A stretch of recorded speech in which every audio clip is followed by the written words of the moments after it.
My eyes blurry. Hi guys, and welcome back to another podcast in cars.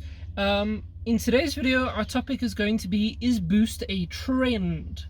Some of you may have seen this video on TikTok going around. Basically, there was a guy with a 60s Camaro. I'm not sure if it was a 69, 68 or 66. But anyway, moving on. He had a 60s Camaro, and he's built it up to be a track car, and he was saying how his track car could beat most people's 1000 horsepower boosted whatevers. Now, we've kind of partially discussed this kind of stuff before on my channel. I don't know if it was in a podcast in cars, but we've been talking about how your car can be set up specifically for what you want it to do. So yes, his car would very clearly gap like 90% of those 1000 horsepower cars on a racetrack, because his car can actually take a corner, whilst most of those 1000 horsepower cars are built to be like drag cars, which will squat, which you can imagine that kind of body movement is not very good when you're trying to go around corners and stuff. Also, that amount of horsepower with lag and stuff, it would just be terrible on a racetrack. So yes, his car would smoke it, but not in a straight line, which is kind of what he was attempting to portray. I understand that he was meaning one thing, but he definitely said that with the knowledge that it was going to go into the mindset of people thinking like just racing inverted commas equals drag racing in most people's minds. If you say, let's do a race, it means a quick pull. Somebody's rolling or something down there, a wheelbarrow. Anyway, I'm not here to hit on the guy or anything like that, because, you know, his Camaro is really nice, I won't lie. He has occasionally very strong opinions, but you know, everyone does. My very strong opinion is I like turbo Miatas, so fight me. So I'm gonna be 100% honest, but my point being is just, I don't know, I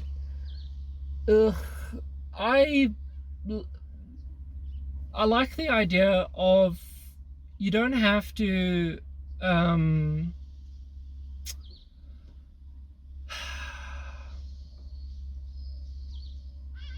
how do I describe myself? You don't have to respect all builds. There we go. I agree with that. But you don't have to say negative things about other people's builds. Firstly, past that though, just don't be cocky about your car. Like, if you have evidence to back up, like video evidence to back up you smoking a particular car, then cool, you can brag about that. I, for example, have often brought up the fact that I have done a race with the BMW 240 and I obliterated him to about 100, 110. With that being said, I also do remark, I have no video evidence of it, so I cannot prove the fact that I did this. Secondly, I don't know if he actually was foot flat for like majority of that race. I cannot confirm that statement, so I cannot confirm if I legitimately won that race or if he actually tapped off at about like 70 and I just kept flooring it and thinking I'm smoking him, meanwhile he's like just casually accelerating up to like 80 now. I can't comment on that, so without basically, what in the hells are you? Whoa! It flew at me. There was a bug on my roof, just by the way. ADHD brain going full mode here. Sorry. Basically, bold claims require bold evidence, if that makes sense. Otherwise, just don't make your comments. Anyway, that's not actually really what I wanted to go into today's video. Again, the video is not actually about that piece of the topic. The video is about, is Boost actually a trend? And to be 100% honest with you, I kind of get what he's saying. I know this sounds blasphemous, but I do kind of get what he's saying, because to boost particular cars is not actually that expensive. For example, I know Miatas, NA Miatas with the 1.6, mind you, are one of the cheaper ones to boost. Like in general, one of the cheaper cars to boost. It's really like not that expensive to get these cars turbocharged, up and running and driving at like pretty good boost levels. So with all that being said, it's like,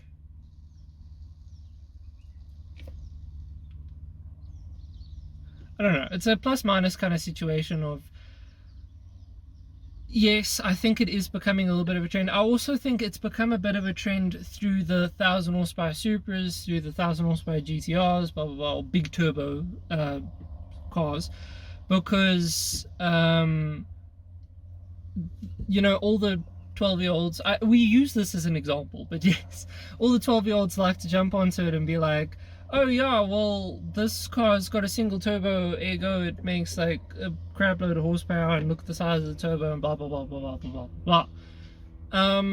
As well as then looking at it in the perspective of car manufacturers. A lot of car manufacturers have moved away from V10s, V12s, rather to V8s with twin turbo chargers, or now even V6s with twin turbo chargers. Sorry, I keep wiping my eyes because I like got up half an hour ago. Anyway, so you know, even in the terms of car manufacturers have moved away from naturally aspirated and gone to turbocharged. Then if we look at some of the high-end performance cars like Lamborghinis, ID.R8s, birds, why? What are these boys doing? Let's just be the loudest whilst I'm trying to film a video. It's fine. Anyway, so like Lamborghini Huracans, ID.R8s, Turbo LSs, so Turbo Corvettes, Turbo Mustangs even. Like, just I've been seeing so many cars recently that never used to be boosted unless it was like a supercharged setup. And now suddenly they're all just coming out with twin turbos, the turbo, single turbo, massive single turbocharger kits, blah blah blah blah blah blah, so that they can all keep up with 1000 horsepower and basically break the 1000 horsepower mark. So I kind of get what the guy's saying. Boost has actually kind of become a trend, but is that now a bad thing? No, I don't think so. We all want extra performance out of our cars. We all want to be the guy that's got the fastest car on the block or whatever. Now, let's be honest here. A statement that another guy on TikTok made, Steve with a Z, I think is his tag. If you're watching, hello. He made a very good statement of, there's a helicopter, I can see it coming towards me to come and disrupt my video. Anyway, he made a very good point of, you know, there's always a faster car. And that's 100% true. There is always a faster car. I don't care who you are, what you're doing. I don't care if you've literally built a twin turbo Viper that makes 12,000 horsepower. There will be a faster car. Because firstly, the environment for what scenario changes all the time as well. Is it highway drags? Is it on a drag strip? Is it on a drag strip, but is it pulls? So like a 82 whatever. Is it on a racetrack? Is it a drift track, but you have to go through it very quickly? Is it toge? Is it auto gymkhana? There's too many variables. So irrelevant of the situation, even if you had a 12,000 horsepower Viper, my car would be faster at an auto gymkhana or a toge. The Viper would not be able to keep up because it would just be wheel spinning basically. My point being though is it's you can't, going back with their wheelbarrows now, there's always a faster car. But people want to, okay, in the States it's very popular to have the highway pull cars, the highway drag cars basically. Those cars, so for them to build one of the 1000 horsepower whatevers, or 1000 plus horsepower whatevers, is a lot of fun, and it will most likely be an even match for other cars on the road, if that makes sense, other built cars, because a lot of their culture is that. I suppose you could argue that for a lot of different countries. I mean, even here, there's always a guy in a BM that wants to race you, although it's never on the highway. It's always on like a normal public road, like just normal 60 kilometers per hour limits, and then they're like, nah, just keep going to like 220 plus. No, please stop. You're gonna kill somebody. I'll do a quick pull to 80, which anyway. For them, there's obviously a lot of those kind of cars going on, and yeah. And for them, it kind of makes sense to boost your car, try get it lots of power, blah blah blah blah blah blah blah. So yeah, I kind of feel boost has become a trend. But now let me argue against it in terms of there's a lot of guys that aren't doing it for the clout of being like, oh, I've got a turbo Miata now, or oh, I've got a twin turbo Lamborghini Huracan now, or I have a turbo, is it a B58 that comes in the new Supra? I forget. I don't know BMW engines. Anyway, he's got a nice big single turbo, one of them. I know that it's single turbo from factory. Is it single turbo or twin turbo? I think it's single turbo. Anyway, moving on, whatever. That's not my point of today's video. Oh my gosh. The point being is those, you know, guys are turbocharging their cars and stuff because that's how they want to build their car. So irrelevant if it's become a trendy thing to do or not, there's just a lot of people that want to do it because they want to do it because that's how they want their car to be spec'd. For example, like me, I know there's a lot of guys actually in the country, before I go on to why I turbocharge my car, I know there's a lot of guys who've approached me about my turbo kits and what they should do and stuff, because they don't know if they want to go supercharged for the Miatas, turbocharged, or ITBs naturally aspirated, or intake pipe naturally aspirated. And to be honest with you, I always recommend turbocharging because I feel like the amount of performance you get out of the turbo kit versus a supercharger or naturally aspirated, for the amount of money that you're going to spend, turbocharger just kind of always makes sense, especially at the altitude that we are at this piece of the country, which plays a very large role, by the way. That's something that people forget for turbocharged builds. Altitude plays a very large role in that as well. Anyway, so in my honest opinion, I always tell them to go for a turbocharger build, but a lot of them look at it and they're just like, yeah, but my cousin down the road has a turbo Miata, and a guy 3 blocks up also has a turbo Miata, and this guy, you know, a couple of streets down is also considering turbocharging his Miata.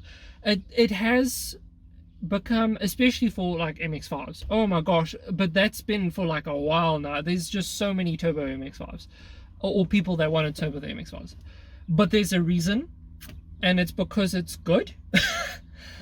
So a lot of them basically say no, they're contemplating doing supercharging rather, of which I'm not going to stop you if that's what you want to do, but you know, build your car for you and build it how you've planned and spec'd, which I think is what I'm going to maybe speak about in my next podcast in cars.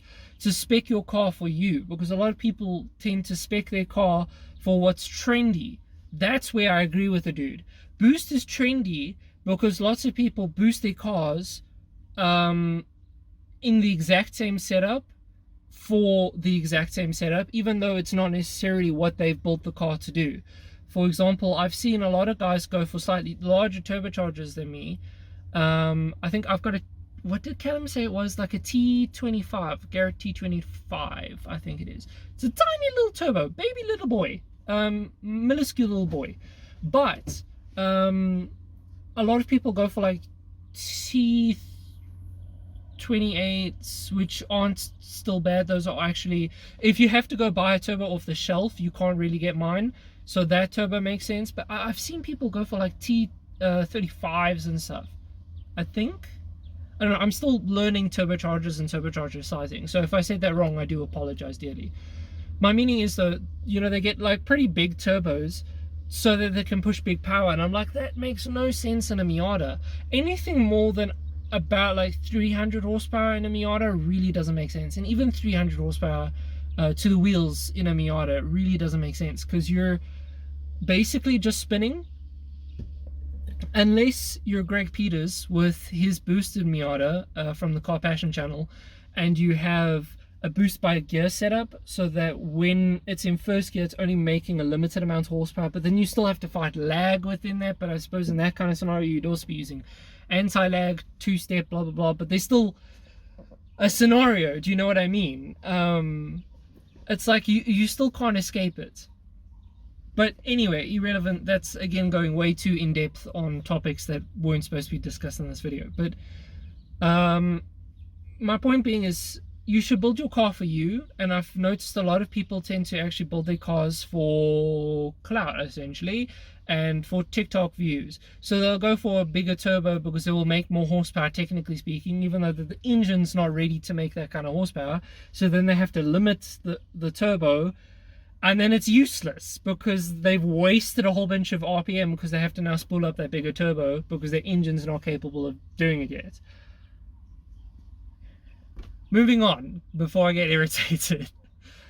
So I agree with the guy in terms of that. Like, boosters become a trend in terms of people are building their cars for not what they want them to do.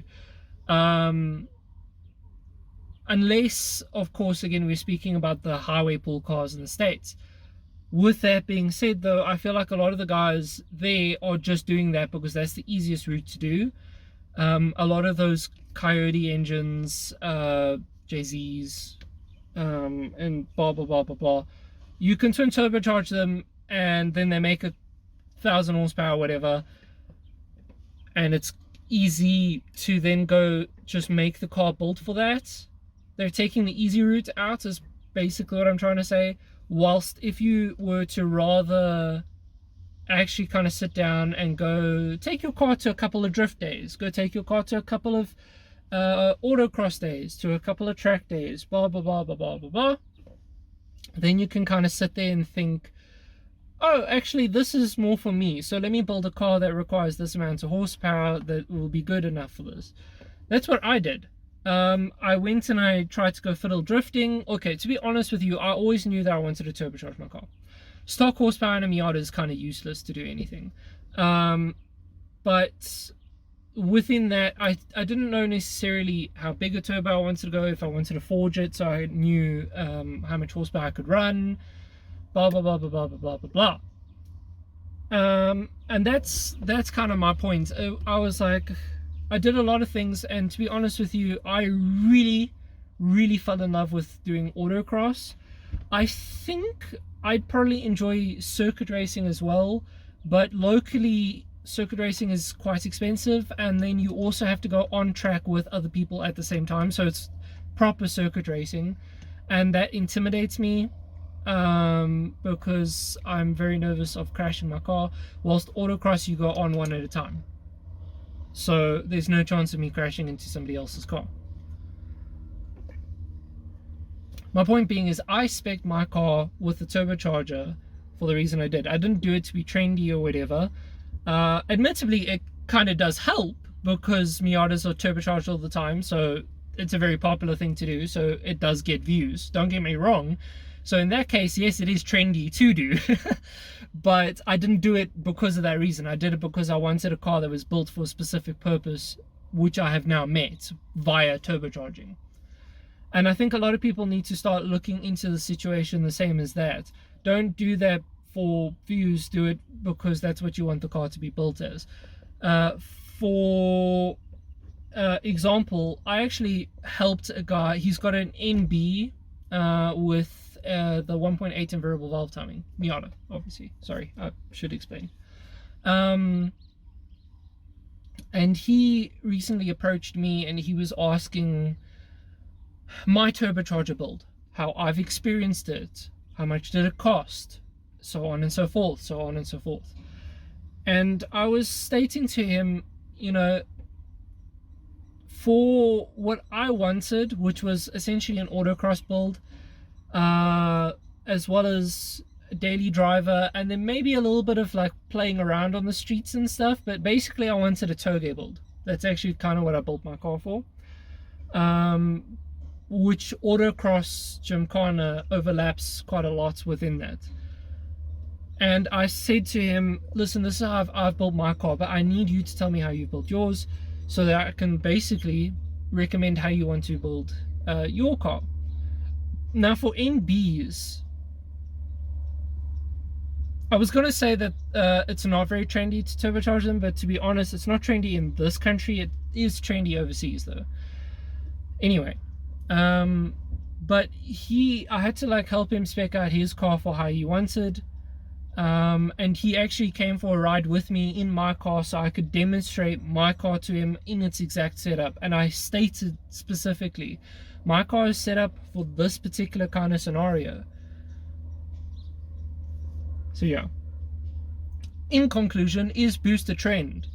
Yes, but also no. It's very dependent on the scenario, because again, boost is very trendy for Miatas, but a lot of people build their Miatas to boost them not because it's trendy, but because they want to do a specific thing for it. I think a lot of the original guys that have turbocharged their Miatas at least were down that route. And then there was definitely a brief patch where a lot of guys were just turbocharging it because it's easy and kind of cheap to turbocharge them. And then I think it's kind of now started to tilt back towards the guys that are turbocharging them are the guys that actually care about their car and they have a very specific thing in mind what they want for their car. So yeah. Yeah, I don't know. I don't know actually what else to really comment in this video. A little bit of a short one, and it was not very scripted, so I ended up repeating myself a lot. I'm very sorry about that.